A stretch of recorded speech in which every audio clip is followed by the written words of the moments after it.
Soomaali galbeed jabhadda ila xoreynta Soomaali galbeed oo istiidanahay ma jirto haba yaraatee Soomaali galbeed wax sheeganaya hadaan heli lahayn waan wajin lahayn maan qabaa okay si kale aan kuugu dhigo jamhaddu waxay ku biirtay waxay noqotay xisbi waa la tagay waa la heshiiyey heshiiskaas adigu waa joogtay wixii lagu heshiiyey maxay ahaayeen heshiiska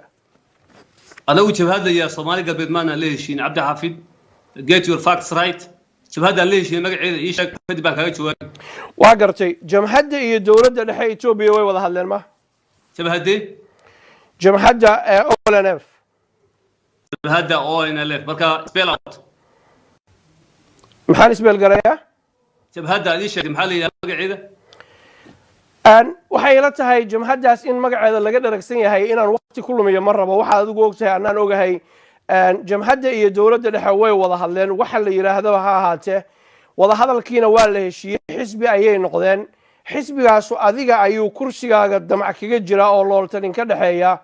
taas ayaana keenaysa ayaa la leeyahay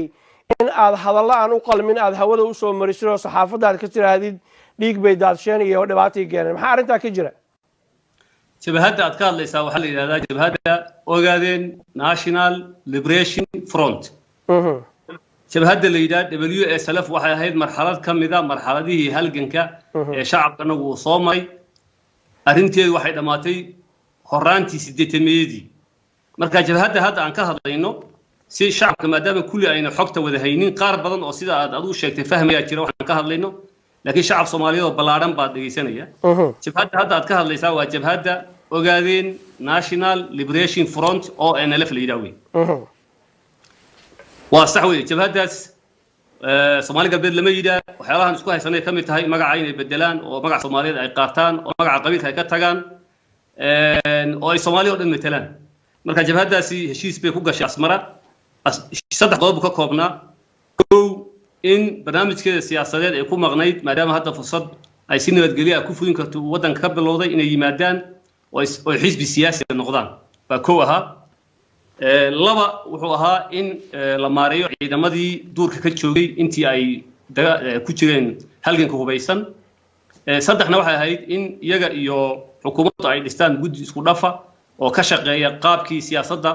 loogu tartami lahaa ama la iska kaashan lahaa xukuumadda deegaanka Soomaalidu way fulisay wixii qaybteeda ahaa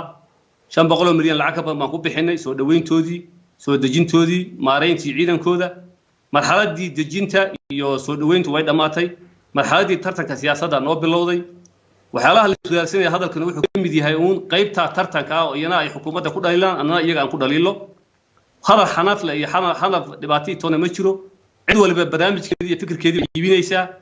marka ay dhibsadaan ma aha aragtida aan ka qabno iyaga aan u soo marino baraha aan u soo marino media ma jirtaa inaad tiri jamhaddu dhiig bay daariso dambi bay gashay hadda ka hor ma oran hadalka maadan oran adigu waa ka gudbaynaa waa gartay jamhaddu waxa ay doonaysaa maadaama ay xisbi noqotay in ay jagada kursiga qabato oo kula tartanto ma ogoshahay si xor iyo xalaal in lagula tartamo oo caga juglayn iyo dad la xiro iyo hanjabaad aysan ka imaanin ciidamadaada adiga ku gaarka ah askarta meesha ka shaqeysa ma oo kaliya inaan ogolahay in si xoran lagu tartamo actually we are going extra mile in aan xitaa in wixii sharcigu dhigay wax ka balaaran gallo oo odayaasha deegaanka ay makhraati ka noqdaan guddiga doorashooyinka ee dawladda qaarkood lagu dhaleeceeyo la yiraahdo xor maaha kaliya maaha odayaashu deegaanku inay noqdaan auxiliary capacity ama capacity ama xubno kale oo iyagu goobjoog ka noqda tartan doorashaad u dhacayo ayaan diyaar u nahay waxaan u ballan qaadaynaa in tartan xor iyo xalaal ah deegaanka looga ogol yahay ONLF waxaan ku kalsoonahay in doorashada laga adkaan doono waa gartay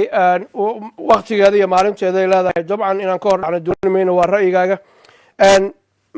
waxaad ka hadashay waxyaalaad ka hadashay waxaa ka mid ahaa xorriyatul qowl iyo dimuqraadiyad inay jirto maxaa ka jira rag wariyayaal ah oo ka hawlgelayay deegaamadaas inay maanta caawa xiran yihiin oo xabsi ay ku jiraan maxaa ka jira arrinta wariye xiran anigu ma ogi haddaad ogtahay magaca ii sheeg saan uga jawaabo waa gartay wariyaha magaciisa intaana kuugu soo noqonin wariyaasha xiran magaco intaana kuugu soo noqonin madaxii hore ee brotokoolka cabdulqaadir muxuu ku xiran yahay xaq ma loo maray xiritaankiisa waa arrin hay'adaha sharciga ay gacanta ku hayaan oo baaritaan ku socdo waxa loo maray sifa sharciya hadda laakiin arrin sharciga lagu hayo maadaama ay tahay inaan ka hor dhaco ma rabo waxaa lagu xiray wuxuu ahaa iyaga oo qawaaniintii iyo nidaamkii dowladnimada garab maray marka faafahinteedana hay'adaha cadaaladda u taala waa gartay waxyaalaha uu hareer maray oo ogtahay maxaa ka mid ah waa waxyaalahan ku leeyahay hadda anigu ahaantay maadaama arrintii arrin maxkamaddu gacanta ay ku haysan tahay anigii oo madaxweynihii deegaanka haddaan dembigiisii hadda halka ka sheego isaga laftiisa cadaaladdu uu helaya in dhibaato ku noqotaa laga yaaba oo bias ay abuurto waxaan markaa jeclaan lahaa in maxkamadda iyo hay'adaha sharcigu ay arrintaas ay iyagu ay qeexaan laakiin guud ahaan inuu sharciga baal maray oo kala dambeyntii iyo kala amar qaadashadii uu diiday qalalaase deegaanka la rabin uu qayb ka ahaa intaasaan guud ahaan kuu sheegi karaa si dulmara qalalaasahaas waa waxaad mararka qaarkood ku tilmaantay ayaa la leeyahay afgembi ujeedada masaasa qalalaasa siyaasadeed baan idhaanu hadda qalalaaso siyaasadeed noo yara qiix marka hadduusan afgembigaad sheegaysa ahayn qalalaasa siyaasadeed wuu qeexan yahay waa qalalaasa siyaasadeed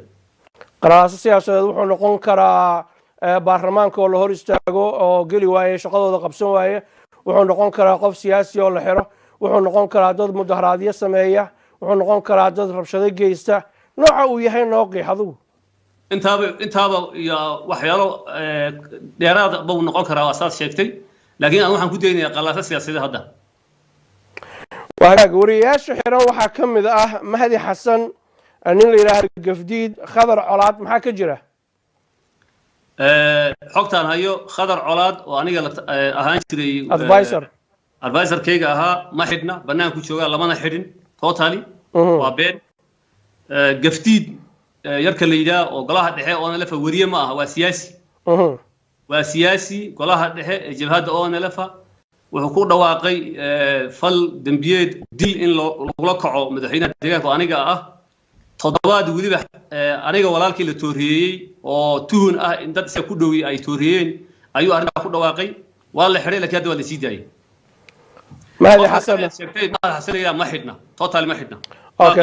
laakiin ma xidhna marka taas waxay muujinaysaa saddexdaa magaceed haysaba inaan xidhnayn adaa xaqiijin karo hadhow la soo hadli karaa wagaag gafdiid xarigiisa tuhun waxaan ahayn miyaa lagu hayaa mise wax cad baad u haysaan xarigiisa waxaa lagu hayaa wax cad oo audio visual ah wax cad oo audio visual ah mar kaliya ma ahayn muddo dheer ayaa wuxuu ka shaqaynayay waxyaalo baal marsan qawaaniintii iyo sharcigii ay soo rogtay dowladda federaalku ee ah isticmaalka baraha bulshada oo si غير mas'uulnimo ah kicinta bulshada iska horkamida diimaha abaabulka in qabiil uu ku duulo in dadka diimaha kala haysta ee deegaanka jooga la laayo siyaabo kacdoon oo noocaas ah ayuu ka shaqaynayay oo xusuusinaysa xansuuqii ka dhacay jijiga August 4 marka in badan baa loo dulqaatay laakiin aakhirkii markii ay meel adag gaadhay hay'adaha nabadgelyadu talaabada qabsadeen kadibna anagoo ka duulayna imika deegaanka hadda banaanku jooga walow cadaymo ku filan in maxkamad lagu geeyo oo lagu xukumo ay yaalaan wagaag cadaalad inuu heli doono oo loo qaban doono garyaqaano isdifaaci doono ma suurto gelinaysaan oo xaqiisa uu heli karo si uu maaragtay arrinta cadaaladda ay u suurto gasho horta imika banaanku joogaa waan ku odhiba banaankuba joogaa lawyer buu qabsan karaa television baa laga soo deyn karaa haddii la rabo maxkamadda hadduu dalbado ehelkii iyo qaraabadii ay iman karta waxaa iman kara hadduu u baahdo caddaan niman hadduu u baahdo inuu u yeedho oo maraykanka ka socda way soo geli karaan wax haba yaraatee loo diidan ma jirto laakiin hadda maba xidhna noomana qorshaysna in arrintii loo sii raaco oo xabsi lagu celiyo وهاجاج واجرتي وحن كلور جعلها إن الوحكا ويديو واحد كسر هذا شهادات وحقبت كاجي واحد إذين قبصومي أنت على فرصة كوسي وحكو قبصومي وهي سببته عاود جيجار فردا وحنا كجرا بيلان بحسن أو دبعتها وجود دتك هاي ستاي كم تاي بيهنا وأساس كان نرشة عن روح والبونول ما يكون على جيجيني عاود بيلان تاي هرنا يسنوه هنجرني في جيجا بيلان وأنت هذا كهر وأنا شيء كريني هذا ولا شيء جاي أنت تعود حيسة وحي جيجا بيلان تاي ما دام مشاريع 5 بليون أو بيركو دوادا وحلقة عبدي لإن الفولية هاي العناي وهواي يراتي ميل على ميل عمران لهينين intii anagu aanu nibadna mashaariicdii aanu bilownay weli ayna dhammaanin laakiin aan rajeynaa hadda inay dhammaadaan laakiin dhanka biyaha coverageka biyaha magaaladu aad buu fiican yahay population fara badan baa kusoo jabay oo yimid magaalada intii isbedel kadib biyo fiican baa ka jira magaalada taa laftigeedu waxyaalaha social media snapshot la soo gelinaya xaqiiqada dhabta ee magaalada ma muujinayo waxaan jeclaan lahaa in wasiirka biyaha aad wareysato si uu kuu siiyo detail information oo ku saabsan guri kasta inta biyo laga cabo iyo sida xaaladdu tahay laakiin biyo la'aanta waxa ugu canjijiga 10 sano oo telefishinka laga soo deenayay in biyo ka socdaan oo la hadli kareynin oo lacagteedii la cunayay oo haba yaraatee wax water infrastructure laga sameeyay uuna meesha ka jirin haba yaraatee waa gartay waxaad ka hadashay waxyaalo fara badan oo idin qabsoomay waxaad noo sheegtaa 2 ama 3 mashruuc oo intaan iminka hadda xilka adigu haysay aad fulisay oo la taaban karo gaar ahaan dhinaca kaabayaasha dhaqaalaha midaal ahaan markaan barnaamijkan diyaarinaynay muddo dheer aan ku guda jirnay dadku waxay noo sheegeen jidadku inay burbursan yihiin aysan maaragtay lahayn wax dayactira ama mashruuc la geliyay aysan jirinin maxaa arrintaa ka jira si aan u ixtiraano dadka daawanaya waxaan kuu sheegay mashaariicda sanadka la fuliyo waan kuu sheegay 450 dugsi baan ku uri